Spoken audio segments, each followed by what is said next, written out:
of for betting and DFS on UFC. All sorts of stuff over there, super cheap. Check it out. And then I also write the Occupy plug. We've got the Occupy model to check out. So all the content you could possibly want covering the UFC, every single slate from a betting and DFS perspective.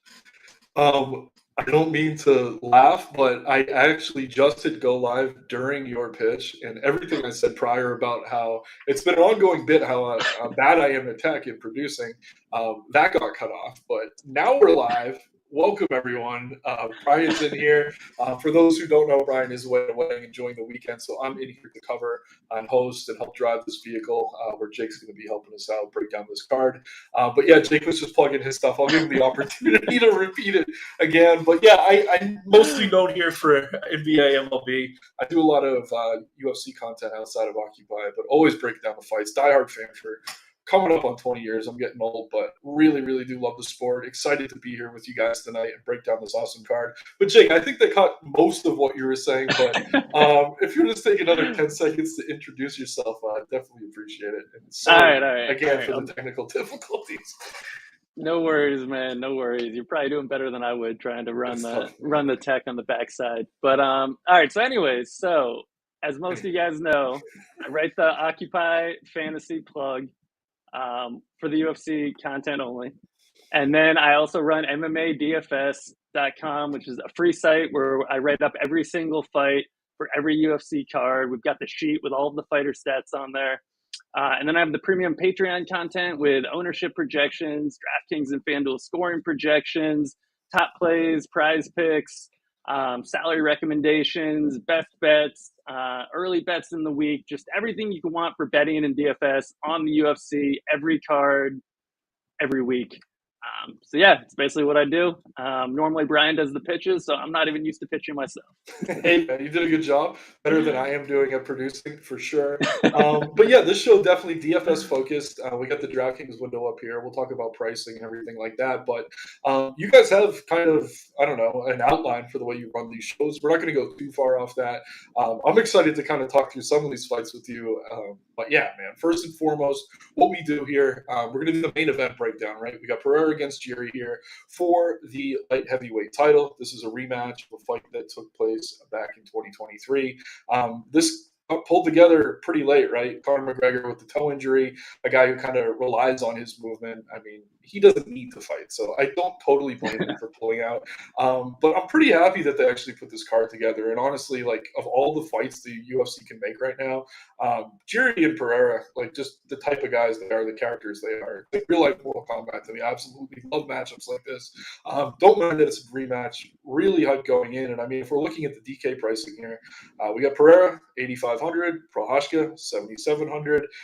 Seems pretty likely this fight doesn't go the full 5 rounds, but it is a 5-round matchup. But I don't know. I guess what's your overall take on this fight? I don't know who you were on last time. I was on Jiri. A little bit disappointed, but this is a volatile matchup, right? Two guys, tons of finishing potential, tons of upside when they're in there. And yeah, I mean, both guys can end the fight with a single shot. So yeah, what's your initial take, I guess, on the main event? And are you going to be super heavy on it? I mean, to me personally, it doesn't seem like a fight we'd probably want to stack. But I don't know. I'm curious if you agree.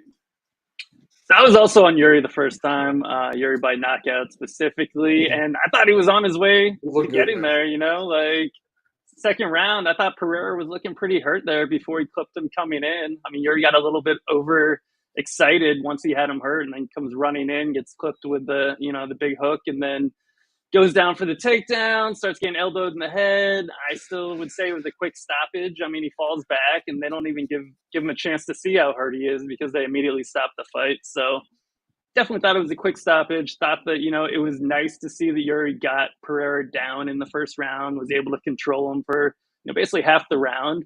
Pereira did beat up Jiri's lead leg. We've seen that in a couple fights. We saw that in the Rakic fight as well. Like, he's not good at protecting his lead leg, so he needs to be killing people early, which he's great at. He has a million knockouts and he's finishing everyone early. I think it's a fun stylistic matchup. Both guys, big knockout artists. Jiri, I mean, he had that crazy submission over Glover, but I don't know if he's really, even if he gets the fight to the ground, I don't know if he's that big of a submission threat, even though Pereira, not much of a grappler, not much of a wrestler. hilariously, they gave him his black belt after that last win with no grapple. Yeah, I mean, just craziness. But they always do that, right? They always give people black belts after pure striking fights. So what are you going to do? But for real. I don't really see a reason to change my take from the first fight. Like, what really changed, Like, he got clipped. Yeah, we knew that was a possibility. Yuri gets hit all the time. I mean, he's got that crazy hands low, constantly getting hit, but he can just normally take the damage and then dish it back. So, yeah, he lost. It could happen again. I think the odds, are somewhat fair. It's probably close to a coin flip. The betting market has been coming in on Yuri a little bit. I think they were on it last time too. So I don't think most people are changing their opinions, at least I would say the sharper people. But I would say there's a lot of kind of fair weather fans like, oh, yeah, Alex is totally going to knock him out again. Like, he did it last time. What could possibly change? A lot could change. Yuri could catch him. Yuri was probably one punch away from knocking out Pereira the first time. Pereira's 36 years old. I mean, he's getting up there in age. He even talked about it. He's like, oh, why'd you take the fight on short notice? He's like, well, I'm getting pretty old. I don't know how much time I have left. Like, all right, that's a great sign. Yeah, I do think that it's probably going to play out similarly to the first time, where Pereira is going to beat up his lead leg. Yuri's probably going to wrestle some. They're both going to be landing big shots, and the first guy to really catch the other is probably going to, land the knockout, and it's probably not going to make it past the midway point of the fight. But it is a volatile matchup. I mean, anytime you have power punchers like this, and especially guys that they haven't even been in the UFC that long. Pereira's 7-1 in the UFC. Prochazka's 4-1. I mean, it's crazy that those are your UFC records, and these guys have already been champ. Pereira's double champ. Like, I mean, it's pretty nuts. And then we're getting the quick rematch. It's only, 7 months later? I mean, they fought in November, and here we are in June getting the quick rematch on, I think they announced it 16 days out after Conor got pulled. Yeah. And that just makes it even more volatile. But I'm going to be running it back with Yuri once again, from a betting perspective, from a DFS perspective. I think if you can get the guy at plus money in a matchup that, is theoretically this close and this volatile, you want to get the plus money side. You don't want to be laying chalk on Pereira here. And the same is kind of true for DFS when you factor in salaries. Like, Yuri is going to end up in the winner more often. He's cheaper. He tends to score more when he wins. He has some wrestling upside. I was looking back, and I thought it was actually pretty interesting. You think about all the knockouts that Pereira has. He's got 7 wins, 5 finishes in the UFC. He's only been in the DraftKings winning lineup twice. It seems like more, but out of 8 fights, 25% of the time he's ending up in the DraftKings winning tournament lineup. And I'm pretty sure it's the exact same number on FanDuel, where striking is even more valuable. So that's definitely interesting. Whereas Yuri, I think it's much harder for him to get priced out here at his cheaper price tag. Pereira could get like a poorly timed second, third round finish, score 98, 99 points, and still potentially get priced out. Whereas I think Yuri, it's harder to get priced out, and I think he has a little more upside in terms of raw point production. So I do like the Yuri side more. I mean, in low risk, maybe still stack just to guarantee you have the winner. It is a little bit of a volatile slate. I mean, we have some safe options like Peyton Talbot, negative 2,000, but he's 9,800. So it can be a little tricky building cash lineups. So it's not like the perfect fight to stack in low risk, but I think you're probably still going to want to do that on DraftKings just to guarantee the winner. But yeah, it's not ideal. And then in high risk, I think, if Yuri wins, he's in. I think if Pereira wins, he could get left out, and the fight overall is going to be like 80% plus owned. So if Pereira does get priced out, it offers a ton of tournament leverage if you don't play a fighter from the main event. But the winner is going to have a really high floor, and there is a good chance that the winner ends up in winning lineups. You still want to have a healthy amount of exposure for sure. Yeah, man. I mean, I'm with you on pretty much everything you said. Like I said, I was on Prochazka the first time around. I actually think there's more intangibles in his favor this time too. We know Pereira, like, from his trilogy and all the fights with Adesanya. The first fight, he knocked him out. The second fight, Adesanya in the rematch, this only being the UFC, leaving the kickboxing out of it, we did see Izzy catch him.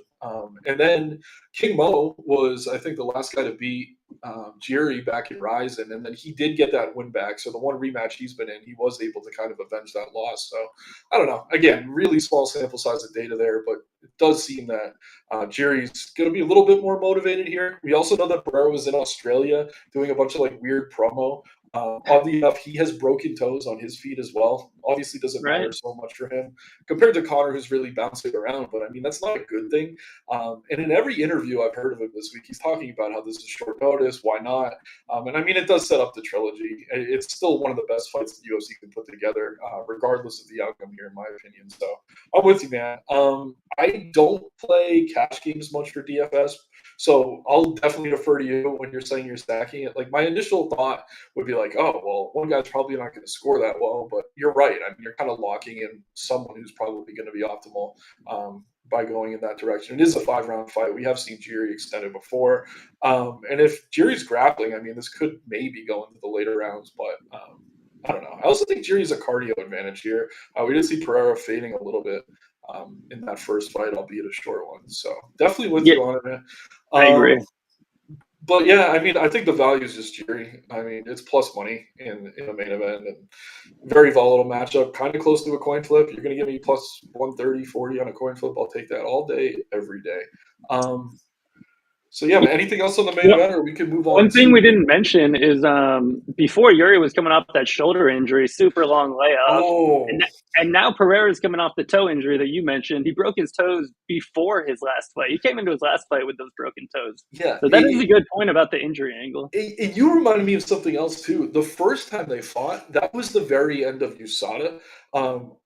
Jiri was one of the most tested athletes annually, like more than 20, 30 times than any other fighter. It was like him, Costa, and or Carnelosi, that little muscle hamster of a woman from Brazil. But like, there's a reason they get tested so much because something's fishy there. I mean, with USADA Garn, I don't need to put the tinfoil hat on, but I would say probably that favors Jiri more than maybe Pereira. But yeah, again, just another reason to check the Jiri box. But That's I'm not true. going to be surprised if he gets caught. Obviously, Pereira's power is ridiculous.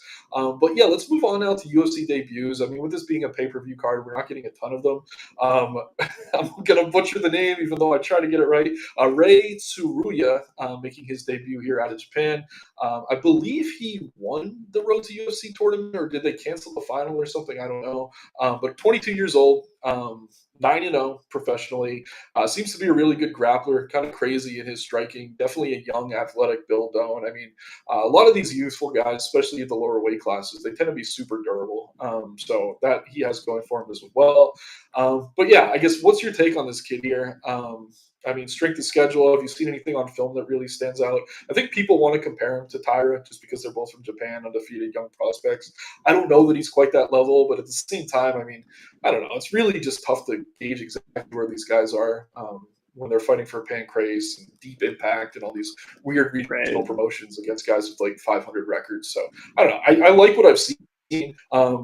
But yeah, I guess what's your take on this kid? I mean, are you bullish on him as maybe the UFC or the betting market is with him being around minus 400? Yeah. So he won the road to What, you UFC there? finals. Can you hear me? I can now. Yeah, you cut for a second. You're good. Oh, all right, cool. So he won the road to UFC flyweight tournament, which that whole tournament was weird because they canceled it in December and pushed it back to February. But then the guy from last week got injured, like Zhao Long. So then they pushed that fight back, but they did the flyweight finals in February. So the whole thing was super weird. And they did the flyweight finals just like in the Apex, not on a UFC card.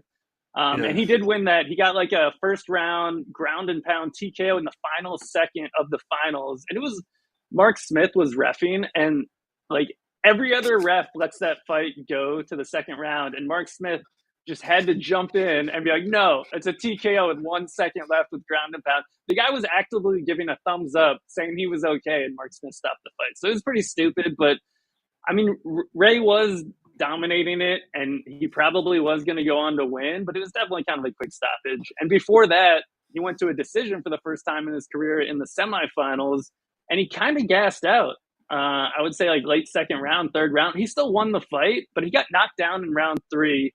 And like his corner was telling him he had never seen the third round before in his career. And his corner's telling him like, you just have to survive. Like you just got decisions. Okay. Like you just got to make it to the end. So a little concerned with his cardio there. Up until that point, he had finished everybody. So he'd never been to the third round. He's 9-0 and eight of his wins came by finish and all in the first two rounds. So definitely kind of a front runner a little bit, but I mean, yeah, you mentioned it, 22-year-old Japanese wrestler. I think he's even trained with Taira a little bit out in Japan.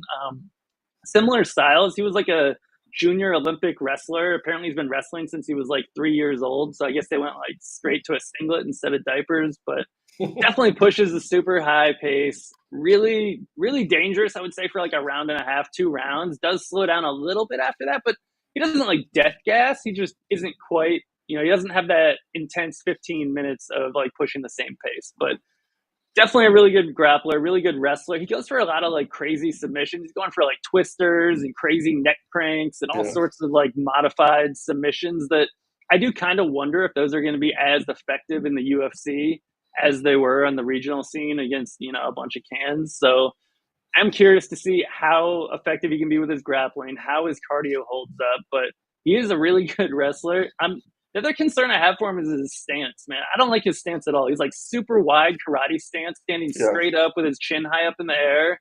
And I've seen him get cracked multiple times and it just doesn't seem like a good stance for a wrestler. Just like put your legs as wide as possible and then put your chin as high up in the air, and you're not a good striker to begin with. Like, it seems like that's like a bad habit he got away with on the Japanese regional scene, and someone kind of needs to, fix some of his bad habits like that. So I do think he'll have some growing pains, but it seems like a perfect matchup for him to find wrestling success. We've seen Carlos Hernandez struggle with defending takedowns.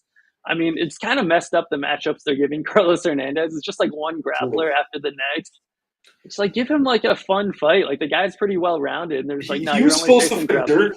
Yeah, he was supposed to fight Durden here too. Hernandez was, and Durden pulled out, and they gave him another grappler. So like, he's probably like, oh, finally a grappler pulled out. Maybe I'll get a striker. But you know what? We got another grappler for you. We can pull off the heap. So enjoy it. But yeah, I mean, I like him, but it's just so tough. Not only is the level of competition tough to kind of gauge where these guys are at, but they're so young that they do tend to make major improvements from fight to fight. At least the good ones do. So like, you can underestimate some of these prospects, and then they can surprise you. But I don't know. I think the line's inflated personally. I think the price is kind of insane.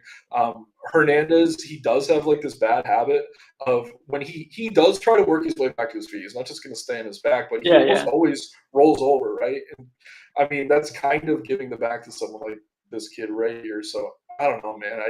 I don't feel good about it. I'll say that much.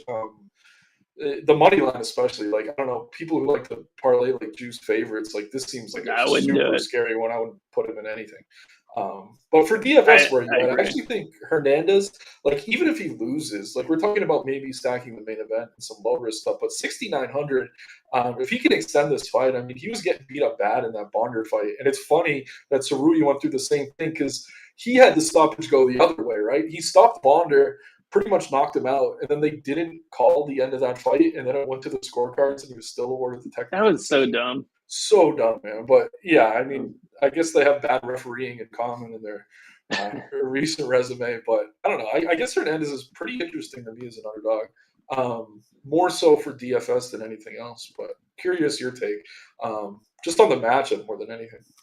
So I agree. The line seems kind of wide, especially for, an unproven 22-year-old, guy making essentially, I mean, it's his UFC debut. Like, it's always weird when they have the road to UFC. Like, if they do the final on a UFC card, then I feel like that's their UFC debut. But since they did the final in the Apex, like, this is his actual debut. And you see guys have like adrenaline dumps or just like the moment's too big for him. I mean, he's going in T-Mobile Arena at 22 years old for his UFC debut in the States.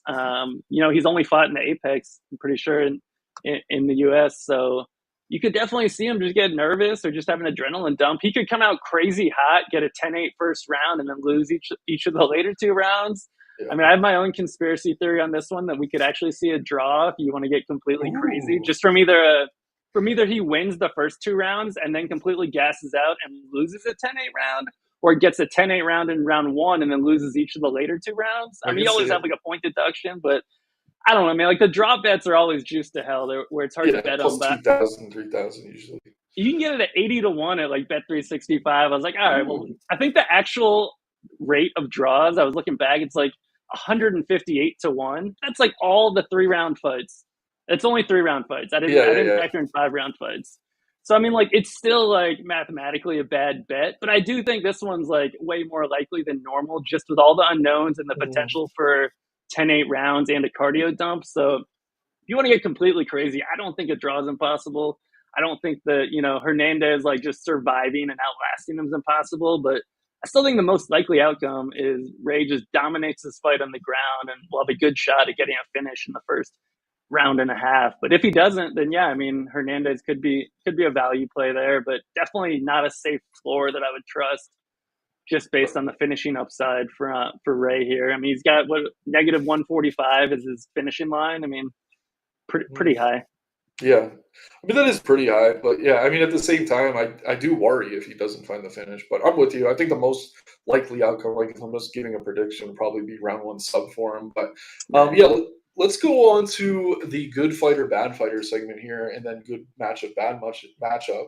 So just a few sentences on each fighter that has less than 4 fights in the UFC, just giving some context to their stats. We got a few interesting ones here of varying degrees of experience and quality. First, we got Loke Dog, Vinicius Oliveira. Is he a good fighter or bad fighter? Is this a good or bad matchup? Yeah, curious your take.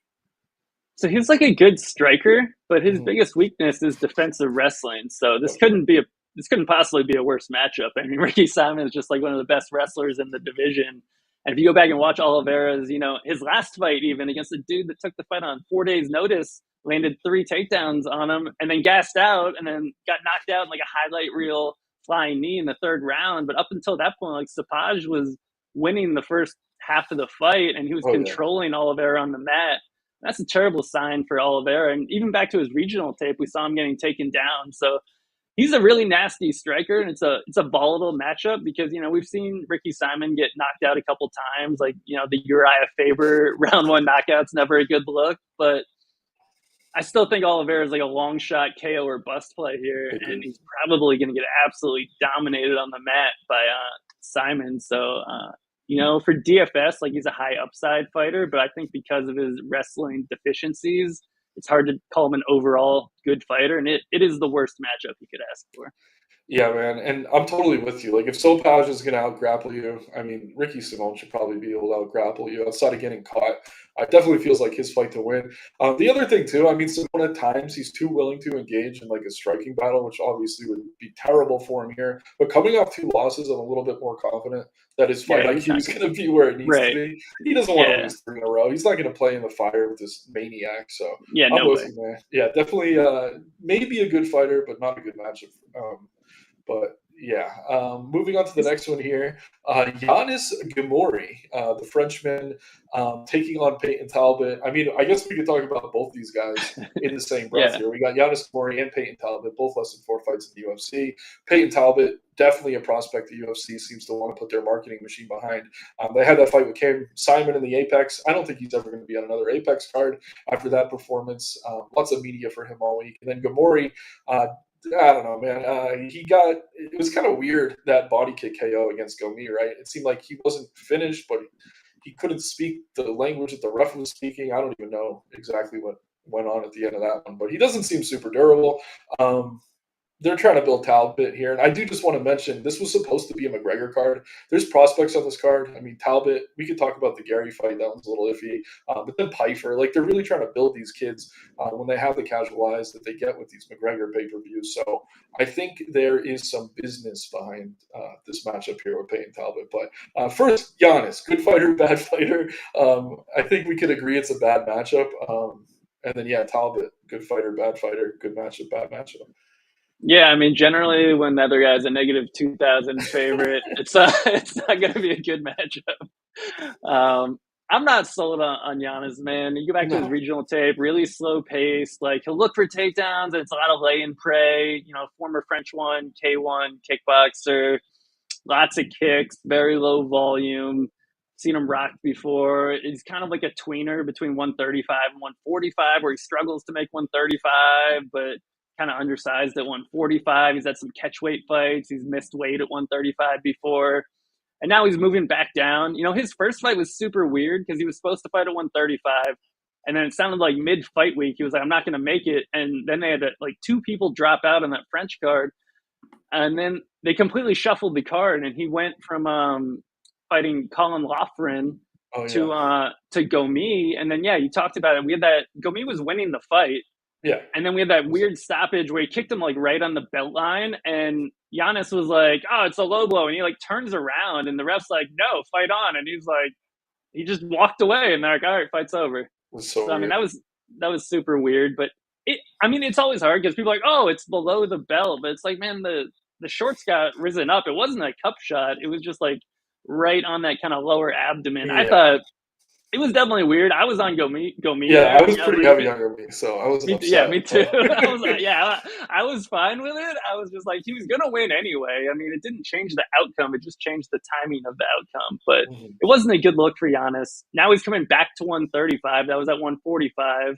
He already dropped out of one scheduled fight. He was actually booked to fight Oliveira earlier this year at 135 and then dropped out. So now he's rebooked again. And the UFC doesn't like that. So now they're booking him against Peyton Talbot. They're like, all right, you're going to drop out. You're going to be struggling with weight. He's already, he's already on their shit list. So I think we're going to call him a bad fighter. I mean, it's obviously a bad matchup. Yeah. I mean, I don't know, man. Maybe Giannis can prove us wrong and look better than – I mean, it's hard to look worse than plus 950, but I don't know how much better he's going to look, man. This is a brutal matchup. He's probably going to try to wrestle some. I don't know how effective he's going to be. He's not that good at grappler. He has some submissions, but they're all in the regional scene. So, yeah, it's going to be a bad fighter and a bad matchup for me. Yeah, I mean, there's just not too many good French wrestlers in the world, period. And I don't know, man. It definitely seems like they want to build up this Peyton Talbot kid. I was talking to a buddy of mine today, and I was like, we're about to get some really good value on him in certain spots. I think he's on the Sean O'Malley trajectory now. So he's going to be polarizing. Some people are going to hate him. He's always going to have people that want to fade him just because of the type of character he is. But he's going to get some cake matchups, I think, for the next year or two. We go back to what O'Malley was dealing with Eddie Wineland and Chris Moutinho and guys at the end of their career who were about to get cut. There was 6 guys in a row he knocked out that got caught right after him. I think Talbot's going to play that role, and then he'll eventually get a tough fight, and we'll see what he's made of. But I talked to you too today when we were introduced in Discord. We're looking at this crazy money line here. I think maybe the best bet on the entire card, and usually I'm not saying minus 200 is value. We're getting Peyton Talbot inside the distance minus 200. I laid a bunch on it at minus 190. The line has moved a little bit. And this is KO or submission you're getting at minus 200. So you're kind of covered from both angles. I mean, I don't know, man. Is it too good to be true? I keep asking myself. I've asked you. But I'm heavy on it, man. This is one of my favorite spots of the year so far. I mean, you're just hoping that, Giannis doesn't get him down and lay on top of him basically for extended periods of time or just run away. And we got the bigger octagon, so a little bit higher chance for a decision. But, man, it would be pretty shocking if Giannis survived for 3 rounds. It definitely seems weird that Talbot's negative 2,000 money line and negative 200 on inside the distance. And, I mean, he's basically finishing everybody, so I don't know what reason there would be that, suddenly this is going to go the distance. You would think it would be negative 350 or something on inside. Yeah, exactly. If it's a Marab or a Grant Dawson and they're a huge favorite, I get it because they're going to a decision every single time. But this is not that. And the other thing is he just beat the crap out of Cam Simon, a pretty good prospect in his own right. Definitely someone I'd favor over this Gamori guy. So I don't know. For sure. Yeah, a lot of time on a fight with a minus 200 line, though, so we can move on to the next one. We also have Gene Silva here, who did miss weight for his matchup. He is set to take on Charles Jourdain. Good fighter, bad fighter, out of that Fighting Nerds camp. And is this a good or bad matchup for him against Charles Jourdain? Yeah, I'm not sold on Silva yet, and it's not just because he's super annoying. The guy's clearly on steroids. He's undersized. He used to fight at 135 early in his career, probably before he got on the juice. He's short. He's coming off the Weston Wilson knockout, which is completely meaningless. He had been fighting a bunch of cans on the regional scene. I'm just not sold on the guy. He's mostly first round finishes. I think 8 of his last 9 wins were in the first round, and then he had the decision against the young kid on Contender Series. But I never want to trust those guys that have all first round finishes because you worry about their cardio, especially if they're probably juicing. I mean, just look at the guy. Like, tell me he's not like the poster child for steroids. Oh yeah, man. Yeah. So Veins popping where veins don't normally pop. yeah, I mean, and he's just like he's like crying and then he's angry. He's just like a complete emotional wreck. He's like, Jesus, man, like I what don't kind of get it. cocktail are you on? Yeah. But he's got power. I mean, he goes for guillotines, like so he's like aggressive, looking for finishes. But I'm not sold on him. Man. He's just kind of wild with his striking. He doesn't wrestle a ton. I don't think I've ever seen him land more than one takedown in a fight, going back to his regional days. And it's a tough matchup. Jourdain's never been knocked out. Jourdain obviously has terrible defensive wrestling, but Silva's generally looking to strike. So I'm still going to call Silva a bad fighter, and I think it's a bad matchup for him to get the knockout that he probably needs to score well. Yeah, I tend to agree with you, man. And I think it's funny he comes out of that fighting nerds camp where like they preach how cerebral they are with all their great game plans, and this guy's like completely unhinged and doesn't seem to have any sort of logic going on in his brain at any point. Really slow walkout into the cage for no reason. God, like it's so annoying. Or something, and like, oh man, he's a goofball. But I mean, I do like Jourdain here. I'm picking him. I think he's the side. I agree, it's a bad matchup. I will say though, I mean, Jourdain's been kind of inconsistent at times. Oh To yeah, the point that it could be super frustrating. Like, I don't know, if he puts his neck in something, it's not going to completely shock me. But yeah, man, I do think he's the side. And it looks like they're about the same percent owned on both sides. Jourdain obviously a little bit expensive. Slightly lower owned on DK, though. I definitely prefer loading up on Jourdain. yeah. I think he's got a good shot at just outlasting Silva and getting a late knockout. I know he hasn't knocked anyone out in forever, and he sucked against Woodson, and he wasn't. He's been really inconsistent lately. It was a tough fight. It was a bad. Like he couldn't find his range on Woodson. He had that quick guillotine against Ramos, and it's hard to learn much from that. But yeah, man, I think he's due for one of these wars where he just outlasts the opposition and gets a late knockout. Yeah. I don't think. I mean, how is he going to be washed at 28 years old? Like, I think he's just due for a bounce back spot. I think this is a good spot against a guy that has a good chance of gassing.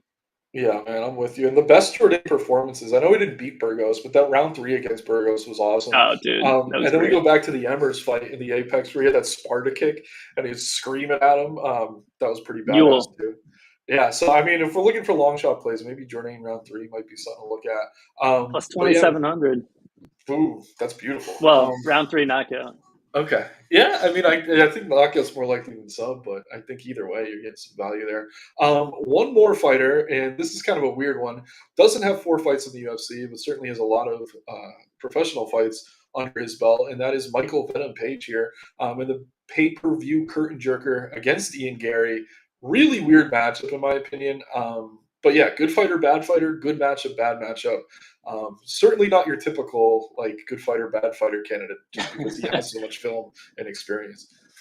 Right, the 37-year-old Bellator vet that I'm sure he's on a huge contract. Yeah, definitely not your typical one UFC fight guy. This one is interesting. I do kind of wonder, are they trying to teach Gary a lesson here or Page? I'm honestly not sure. I'm going to say they both fight kind of similarly they fight very different, but they fight similar in the sense that they try to keep their range and not get hit.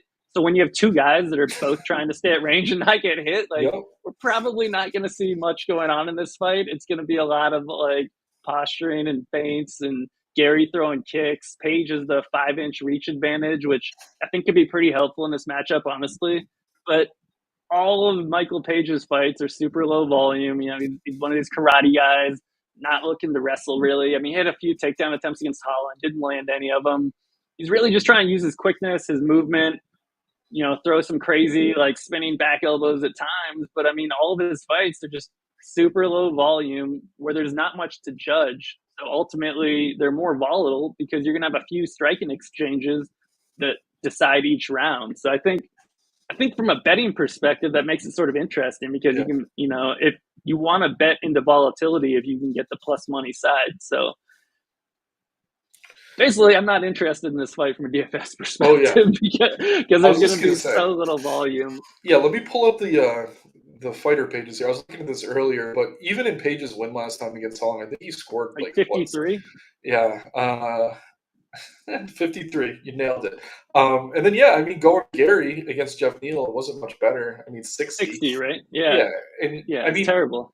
they are in that price point too where people like to play the 8,200, 8K Yep. flat guys because it makes building things pretty easy. You don't need as many underdogs. But yeah, I'm totally with you. And like, I don't know. Like, I think in the big cage, I do think Michael Van Page has a good chance here.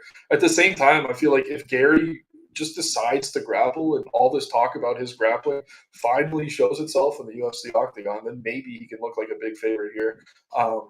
But yeah, man, it's Yeah, such a I weird don't think matchup. he's going to though. I don't either. Like, His ego's he's too a big. he's a judo black belt, and he like refuses to grapple. I was trying to play his submission angle when he was coming in and making his debut, and the submission line was super wide, and everyone was betting knockout. I was like, man, this guy's a judo black belt. He grappled a little bit in Cage Warriors, but if you watch his interviews, he's like, I'm not going to grapple. I'm going to fight him where he's the strongest. And like, I don't think he's posturing. I think he's actually telling the truth there. I don't really think he's going to look to grapple.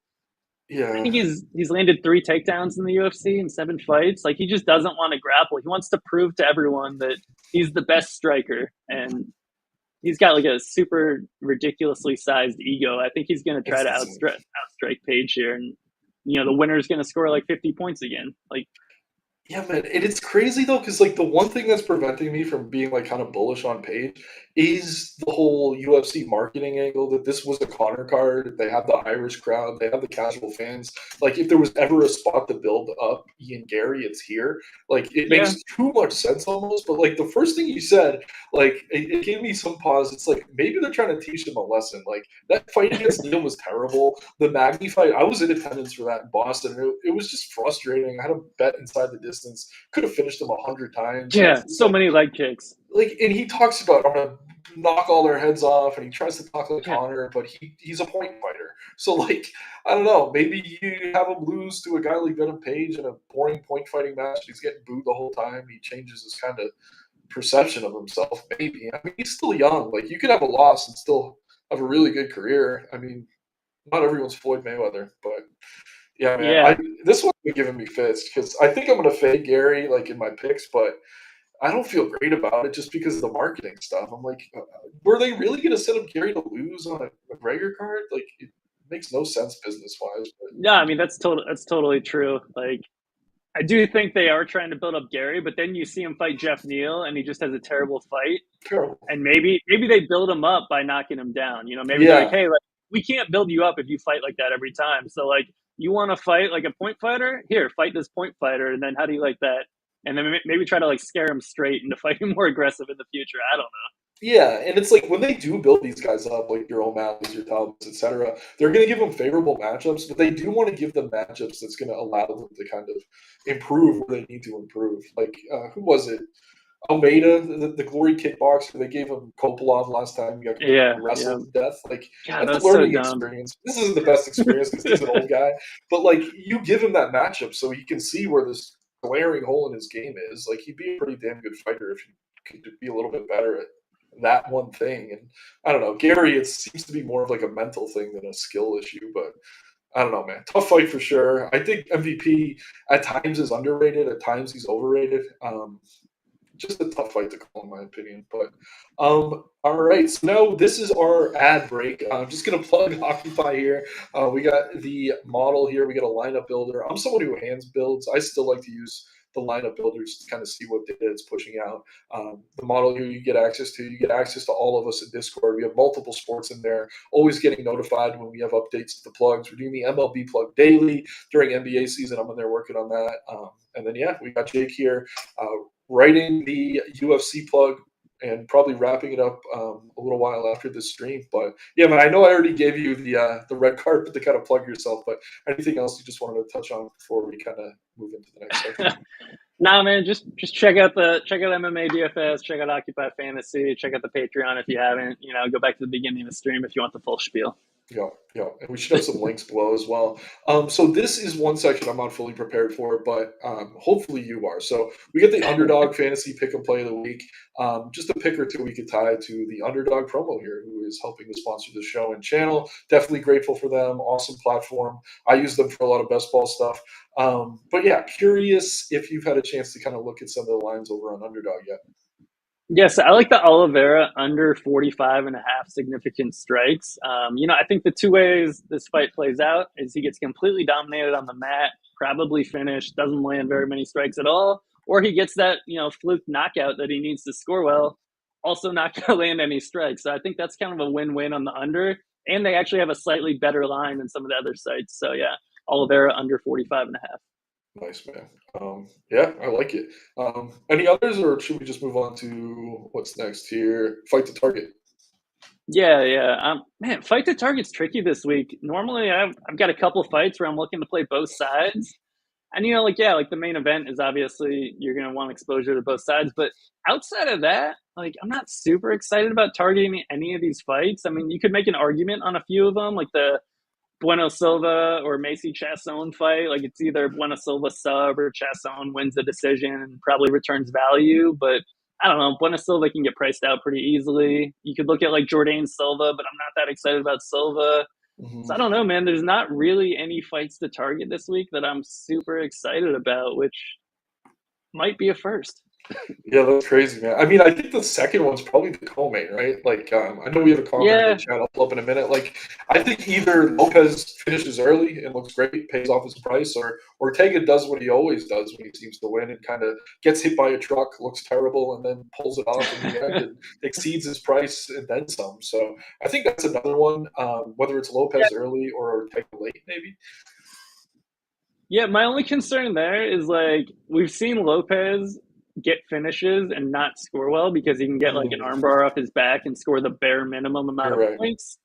So yeah, like he's got a good shot for a finish, but a finish doesn't guarantee him a spot in the winner. And Ortega typically gets all these late finishes that score like 80 or 90 points. So even at his cheap price tag, if we get a super high scoring slate, he could get left out. And then you factor in they're both going to be high owned, and that's Yeah. I did have that on the list of ones I would maybe think about, but it's like there's a lot of leverage to be gained on not kind of being all in on that fight, and I can see ways for both guys to bust. But it should be a really fun fight, maybe a better real life fight than for DFS. But I think the winner has a high floor. I'm not positive they're gonna have a super high ceiling, but they could. I mean, for sure they could. It could be like a crazy brawl.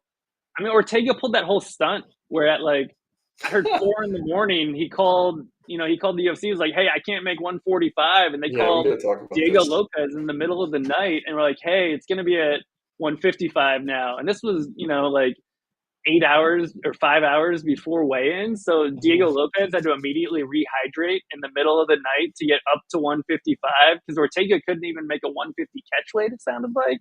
I mean, that's kind Yeah, of ridiculous, man. So that it is. that kind of makes it more volatile. Yeah, I totally agree. I mean, you could give Ortega maybe a little slack because he's taking on relative short notice. He's been talking about this plan to move up to 155, but I think him Yeah, talking about it so much is almost like a tell that maybe this was something strategic. And we saw it with Gastelum last week. Gastelum obviously didn't come close to making weight. They moved that fight up a weight class, and I think it benefited him in a big way. So it's tough, man. Like usually, you think the guy with the botch weight cut it might be bad, but it sounds like maybe some gamesmanship. And also, like Dana's putting out this extra fight of the night bonus. He's like, I don't know if it's going to be the main or the co-main. And now that they moved the weight up, he's still eligible because like if you miss weight, you can't get a bonus. that's It's pretty true. funny That's that true. now that this fight's at 155, he's getting a little bit of a reward for his failure if this is a good fight. So yeah, man, it's interesting. I Yeah, just think like, if Lopez wins or if he scores the finish, it probably is on the feet. Like I have a lot of trouble seeing him kind it's of true. selling Ortega, um, which would probably score better. But yeah, man, if they're going to be super popular, I don't know that that's a fight you necessarily need. That's a good Um, point, though. yeah, and I think other than that, I mean, I don't know. I'm pretty interested in the Hernandez Ray fight. The more I think about it, just because no one wants to play Hernandez, and he's super super cheap. Even if that goes 3 rounds, like he could maybe exceed value for his price. And I mean, if Ray does what he's expected to, he's either going to score a bunch of takedowns or get an early finish. Um, he's popular though, so I don't know that it's a fight you need. It's tough. I'm with you, man. It's not really a card where it's like these are the fights you definitely need to hone in on. Yeah, I could see Hernandez in smaller field stuff too, where it doesn't have to be the true optimal Yeah, just like based on his first price. point. I think Yeah. he's a good small field play. Yeah, I mean, there's more fights this week I don't want. Like Boudet Arlovsky is disgusting. We already talked about MVP Holland. I don't know. Delize Smith could get gross and turn into a low volume striking affair. Maybe that Oh would yeah. be good. All right, but yeah, so let's go into this. I'll pull up the DK app on my phone because I don't know how much bandwidth I have. It seems like we lag and I've got one extra windows. But let's do the stream parlay of the week, and we're gonna pick a side total prop, and you're gonna pick one as well. I'll let you go first, but you guys usually try to go for like bigger odds, right? You're not playing like I was gonna let you go first, and then I was okay. gonna make something to depending on because I have a few options going from safer to reckless. So I was gonna see what you went with to feel you out. Okay, well, my safer would be the Talbot inside, just minus 200, but that's kind of maybe too safe. I kind of like Talbot round two, plus 300. I like He's that. kind of a slow starter. I don't think any of his finishes have ever come in the first round. Yeah. I got to Almost double check last that. fight. No, you're right. He's never had a first round finish. He almost got one last fight. It just seems like one of those things where it's like, oh, he's never had a first round finish. So I mean, he's Is it been going to come to him? trending. He's been trending Yeah. towards the first round lately. Yeah, but I mean, for a plus 300, I don't think it's bad. But like I said, if you wanted to go safe, I would just pick him inside the distance. But you're obviously not getting a big price on that. But yeah, I guess you could go either way. I mean, if we're going safe, we want to at least get the plus money. But if we're trying to get a little weird with it, feel free to throw me a long shot. All right, so if we're going, I mean, if we were giving out something really safe, then I've got two fight goes the distance lines that I think are both pretty good. If you want to Nice. go really safe, I think Gary Page fight goes the distance is like they had it at negative 160. I saw it like at negative like up to like negative 190 at other places, but I grabbed it negative 190 at 160. I thought, DK. Yeah. yeah. So the other one that I liked was Philly Swanson fight goes the distance at plus 120. That seemed way too wide for me. I was surprised that the fight was favored to end early, to be honest. Like, I know Swanson's 40 years old and Philly's had some recent knockouts, but Philly's been to so many decisions. And I feel like this one, it's weird. Like, the odds are expecting to go the distance, which makes me more interested in playing Philly in DFS. But then at Right. the same time, like when I see the plus 120 on fight goes the distance, like I kind of want to bet fight goes the distance and then play Philly in DFS and just like whichever way it goes, we're covered then. Yeah, no, I like that. I could definitely see that one going. It's funny too. I mean, obviously Cubs the older guy, but like I think Philly's durability is maybe worse in a way. But I don't know. I like Philly there to get it done. I do think the money line's a little bit wide, so that's probably a good angle. But if we take your two go the distance, we got Gary and Page. We combine that with Swanson and Philly, and then we'll add in just my Talbot inside, and this is the safer one.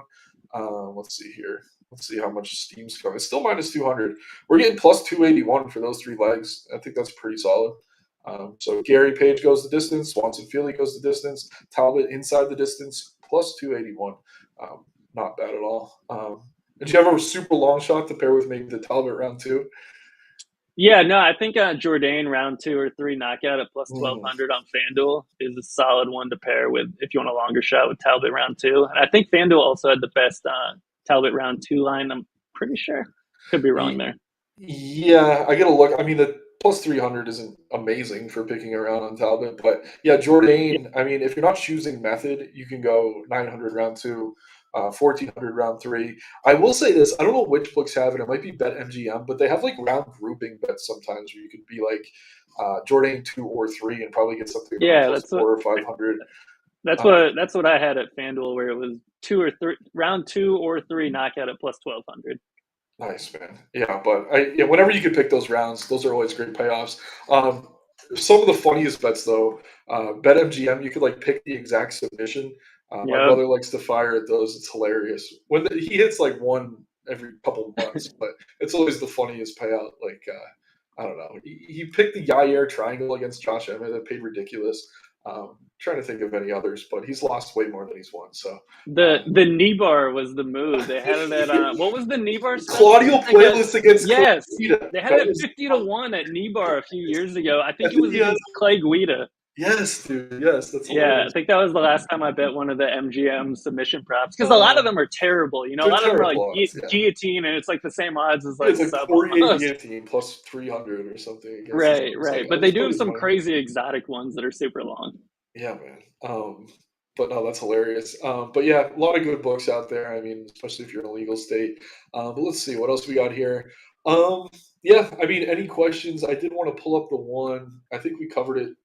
Derek saying, Jake, I'm sure you get to this in the plug. What are your overall thoughts on Lopez Ortega?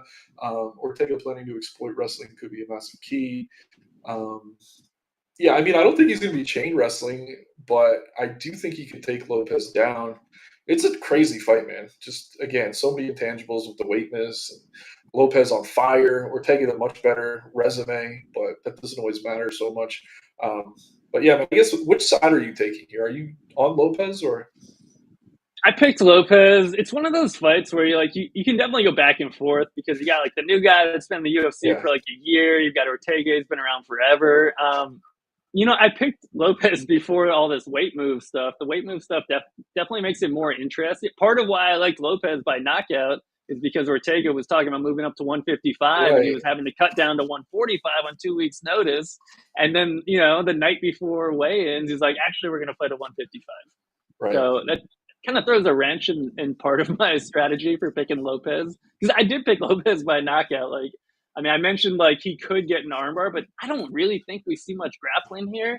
I Right. know Lopez gets controlled for periods of time, and Ortega could take him down and control him and then win a decision. I think that's very possible. I think Lopez has more finishing equity, and Ortega has more decision probability. I think that's the two ways I see it is Lopez knocks Ortega out, or Ortega controls him on the mat basically and wins the decision. Yeah, I mean, this is one of those fights too. Like, if you have a deep bankroll and you have a book where you could bet live, like you just kind of play Lopez inside early, put a bunch on that, and then if the fight starts to get extended, you kind of hedge out of that position by taking Ortega as the fight wears on. Probably at a pretty Right. good plus number two after an ugly first round. So I don't know. There's plenty of angles to kind of attack these things, which makes it so fun, man. Like I don't know. I love the sport. I mean, it's so funny. Like I don't know. You can feel so right at times, so wrong at times. Like it's Yep. insane. Like I've never felt smarter or stupider following and betting and playing DFS for MMA, but that's what makes it beautiful. But yeah, I think that's it for today. I mean, we're coming up on an hour, pretty good show. Definitely enjoyed talking fights with you. Looking forward to doing it more in the future. And yeah, shouts out Brian. Hope he's having a great weekend at the wedding with Moose and anyone else who's out there. But yeah, man, just plugging away here at Occupy. We'll have a plug for MLB tomorrow, and then going to enjoy the fights tomorrow evening. But I'll let you give us our last words here. Man, I think it's a good slate, man, from all perspectives. Like, I think we got some good leverage spots in DFS. I think we got some good bets here. I mean, it should be a fun slate to watch. Outside of maybe the Gary Page fight. I mean, even that's sort of interesting, from a Yeah. strategy standpoint. Like, yeah, there's only going to be like 12 significant strikes landed, but who's going to land Mm, right. I them? mean, I will say, I think the bathroom break fight is going to be Boudet Arlovsky. I'll just call that out now. If anyone As needs soon to as you say find the that, score. Boudet is going to Kimura him now. That would be cool, man. I mean, I don't even want to talk about that one anymore. But once again, guys, thanks for tuning in. We know it's kind of a weird hour right now. We're doing this late. But yeah, I hope some of you kind of check it out even after we're done live. And feel free to hit us up in Discord and look forward to the plug. Hear from Jake and enjoy the